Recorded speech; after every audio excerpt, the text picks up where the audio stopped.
Hello and welcome to another Looney Tunes review video. If you are new to the channel, make sure you subscribe to follow my journey to review all 1000 classic Looney Tunes shorts and give this video a like as well. So this is a review for Robinson Crusoe Jr., released in 1941. It's the 344th in the series and it's directed by McCabe. You can find this on the Porky Pig 101 DVD set. It does have the wrong intro music, but it's also in the public domain, so I'll have the full short playing for you at the end with the original proper title music, because it is the most important thing when it comes to these cartoons, right?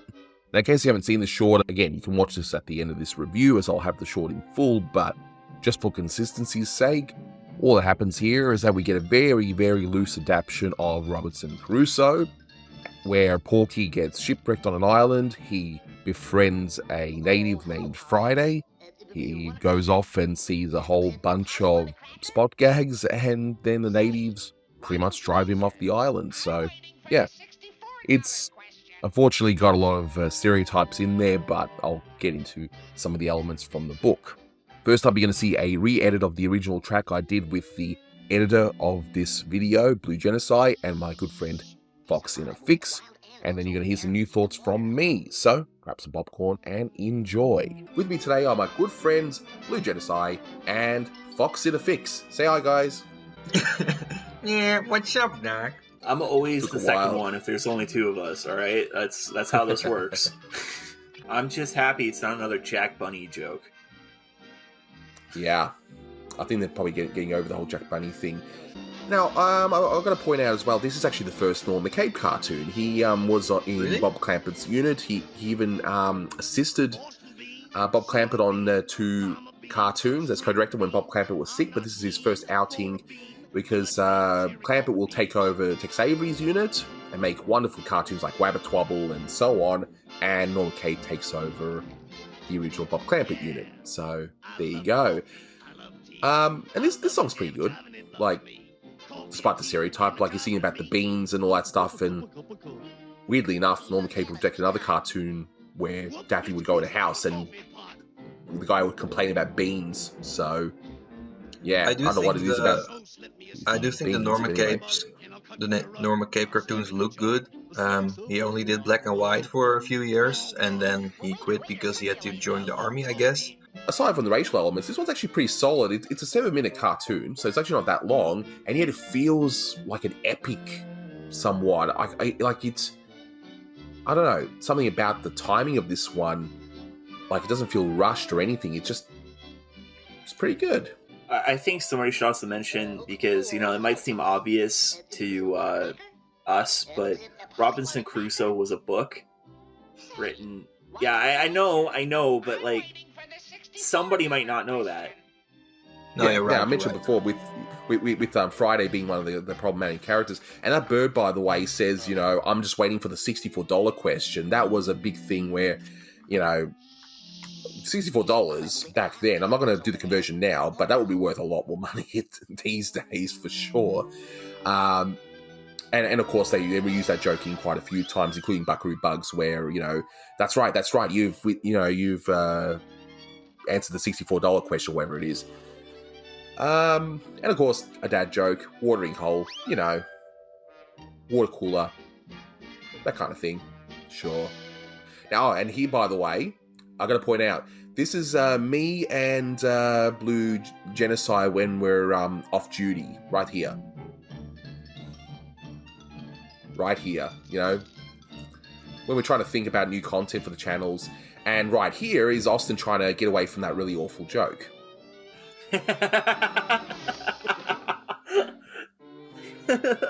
He doesn't succeed. Sad. No, because it's a slippery elm. Funny. Dun. It also starts out of nowhere. Lol. Like, yeah, this is logical. Yeah. I love those gags. You know, it takes to do that quite a bit, of course. But unfortunately, we're going to see, as you would expect... Yeah, some questionable characters. How Porky looks just now. Yeah. I should also point out that what's interesting is how McCabe, right off the bat, unlike the other directors, he actually utilises Okay, that's funny. Out to lunch. Okay. Uses Porky to the fullest, unlike the other directors, which is pretty interesting. Isn't Friday one of the natives as well, or what's the story behind that? Why is he scared? Oh, stop looking for logic, Fox. I think it's got something to do in the book. I mean, I don't think. I think what it is that he's friends with or like he was gonna be a sacrifice or something. I don't know. I've never read the book. He's being friend shamed. And just like the logic here with actually making the boat, like they could have escaped this island the whole time by making the boat, but anyway, we end on a patriotic gag, World War II style. So yeah, that track is actually still up in full on the channel. Most of the tracks I've had to take down because they're under copyright. This one's not, so yeah, if you want to see the whole thing in full, you can definitely take a look at that. Just to elaborate a little bit further, now I have not read Robinson Crusoe book, but I was looking in more depth as to what goes on in the book. And yeah, this is definitely a very, very, very loose adaptation, but it does get a few things right. And of course, it involves a shipwreck.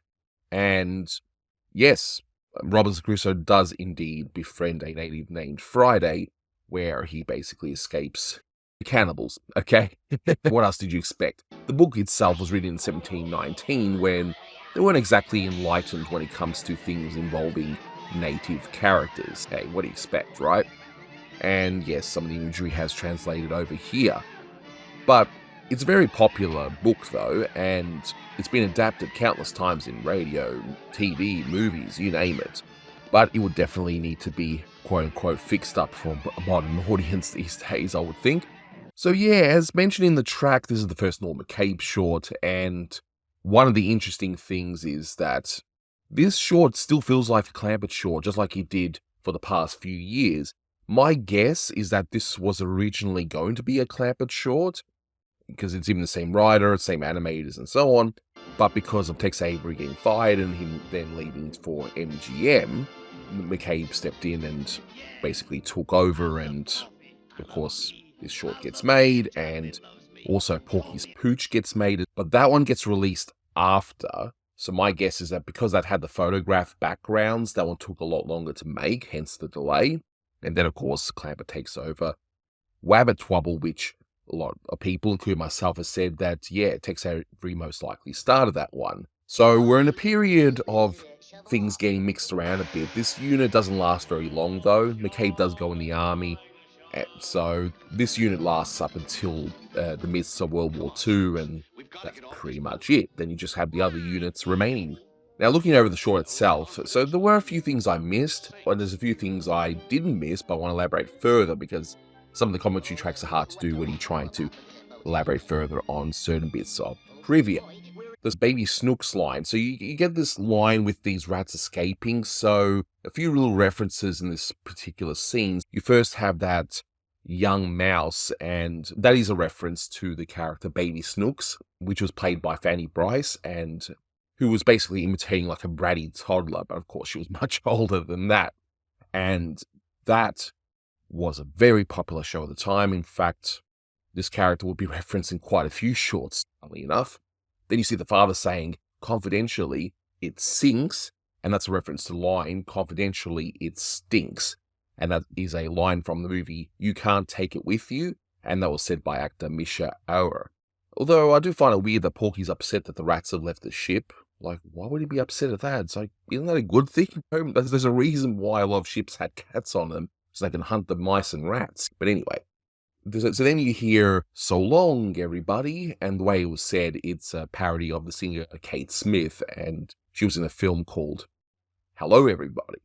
Yeah, it's one of those really weird parodies, but anyway. So this short has one of the most interesting transitions where it starts off with, of course, Porky on the ship, and then bang, he's shipwrecked. Like, it happens in a span of only a couple of seconds. And we have the John Hancock signature on the guarantee that this is going to be an unsinkable ship. So I do have to wonder what happened to the other crew members. Did they die? Because we see the one other crew member in the very beginning, so you think, well, all right, maybe he's dead. I don't know. But whatever. So We then see Friday, who has the voice pretty much of Rochester, who was on the Jack Benny show, and he was basically his assistant, and Rochester has been parodied countless times, and I mean countless times in Looney Tunes, and Mel Blanc does that voice, and despite the fact that it's a big no-no today, Mel Blanc still does a pretty good parody of the actual voice. Oh, and by the way, the reason this character's named Friday is because Crusoe names him after the day of the week that he happened to appear, and Crusoe in the book teaches Friday the English language, converts him to Christianity, and all that. So we see the FHA, and that's a gag that's already been used quite a few times in Bob Clampett shorts. Just to briefly mention that it was like a federal housing loan that was set up as one of the measures against recovery from the Great Depression. So lower to middle class people can get loans towards buying a home. I will say the major highlight here is the song called the Java Jive, and it's really catchy. The sequence itself is kind of weird. You see just these weird spot gag type of things with dancing turtles and all that sort of stuff. And yes, I know the Friday character is kind of cringy to see, but can't deny it, the song is pretty good, and you can judge for yourself once you see the short at the end of this review. So later on, yes, you see the whole $64 question, and that's from a radio show called Take It or Leave It, which, if you answer the question at $1, which is the initial prize, if you answer that correctly, you can either take the dollar or say you leave it, and it doubles to $2 and so on, and $64 is the last one. Though you can imagine that the last question would be the hardest. Now we see all these animals at the water cooler, and you do have to wonder, they just randomly put all these animals together, even though they wouldn't be on a remote tropical island. Yeah, okay, whatever, I guess cartoon logic and all that jazz. And speaking of cartoon logic, I just like how there happens to be a telescope on this island. And yeah, as I point out on the track, I guess that's me and my editor playing card games, but that's never not going to be funny, right? Just chimps playing card games. I don't know. Simple things please simple minds, I suppose. Now that slippery elm gag, yeah, it's dumb. It is, but I looked into it, and apparently it's a plant where the inner bark had been used for remedies like soothing a sore throat. There's no real scientific proof for a lot of these supposed remedies for the supposed benefits it gives, but hey, that's what it is. We hear Porky give off a Dick Tracy reference, and he would basically say, what would Dick Tracy do in a spot like this? So Dick Tracy is a comic strip character who went up against a crazy assortment of bad guys. And this is not the last time we're going to hear a reference to Dick Tracy. And yeah, we need a sign to confirm that these are cannibals as depicted in the story. Of course we do, right? Yeah. And yeah, they somehow made a motorboat out of wood, and they course, they just escape the art and listening to the original track. Yeah, why didn't they just leave in the first place? They could just build a boat, but anyway. And we get that V for Victory type ending, so at this point, they were just shoring up defenses. Pearl Harbor hadn't happened yet, so yeah, just kind of an interesting ending, but it is a sign of things to come for McCabe because he'll be known for doing a lot of World War II themed shorts. So this one's an interesting cartoon. Look, there's a lot to like about it. I actually do like this one, but more in an interesting way. A lot of the gags are pretty funny, but again, what holds it back are all those native stereotypes. I really do think that this was a project for Clampett. Like I said before, it does feel like a typical Clampett Porky short when he actually bothered to use Porky in all of the short. So after this one, we're going to see McCabe go and start to do his own thing. Sadly, he doesn't really develop too much of an identity for his shorts because his unit was so short-lived. But this one is definitely one of his better ones, and I gave this one a 7 out of 10. It's funny, I like it, but again, just take it into account that this is based off of a book which, yeah, wasn't quite accurate when it comes to its depictions of natives. It's an important book, there's no question there, because it's considered to be one of the first major novels. But yeah, it's definitely something that's not quite as timeless in certain aspects. But judge for yourself. You can watch the cartoon now, but as for the review, that's all done. So until next time, take care.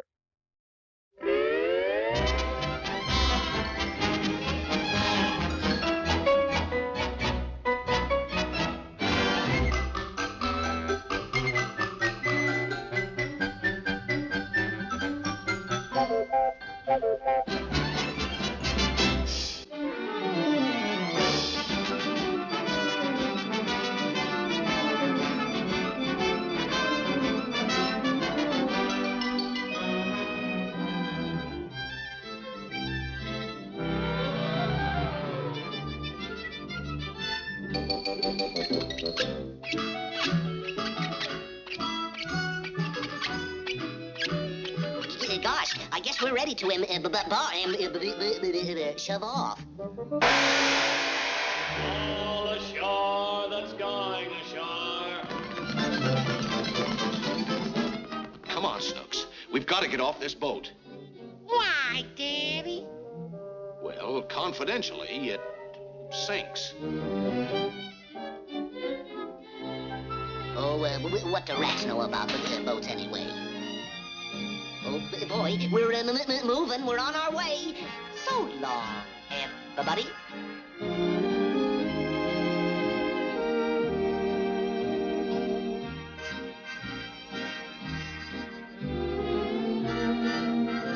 Those silly rats.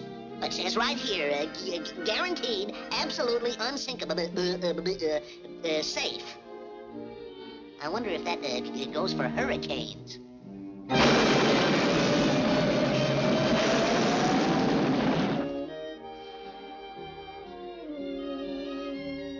I had to open my big mouth.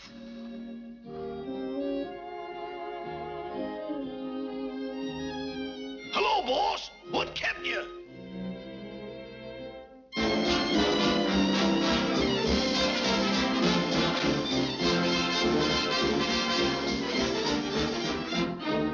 Boston bean, soybean, lima bean, string bean. I'm not keen for a bean unless it is a cherry coffee bean.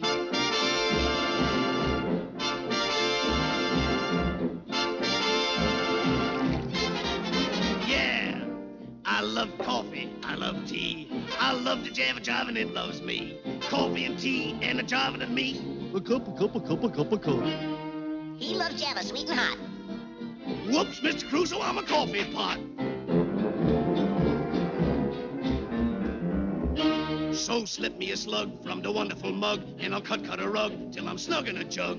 A slice of onion on a raw one. Raw one. Well, waiter, percolator. I love coffee, I love tea. I love the Jive and it loves me. Coffee and tea and the Jive and me. A cup.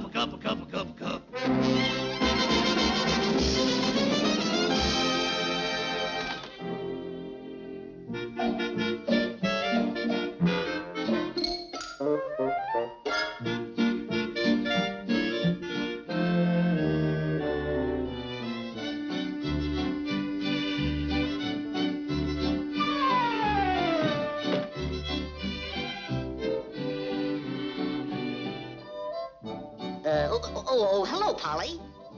Want a cracker? Polly, want a cracker? Say, why don't you answer? I'm waiting for the $64 question.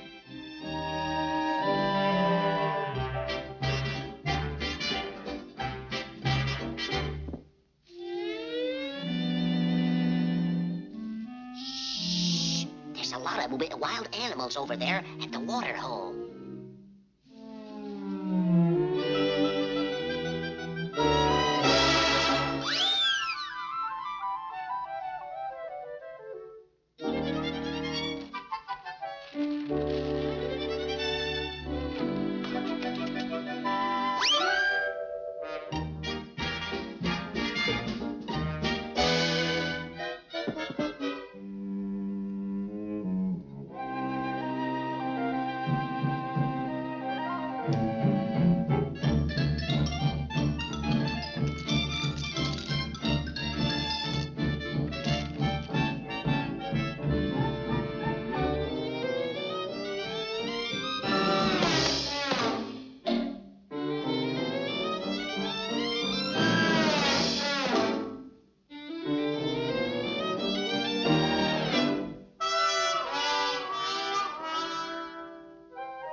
what would Dick Tracy do in a spot like this?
That's all, folks.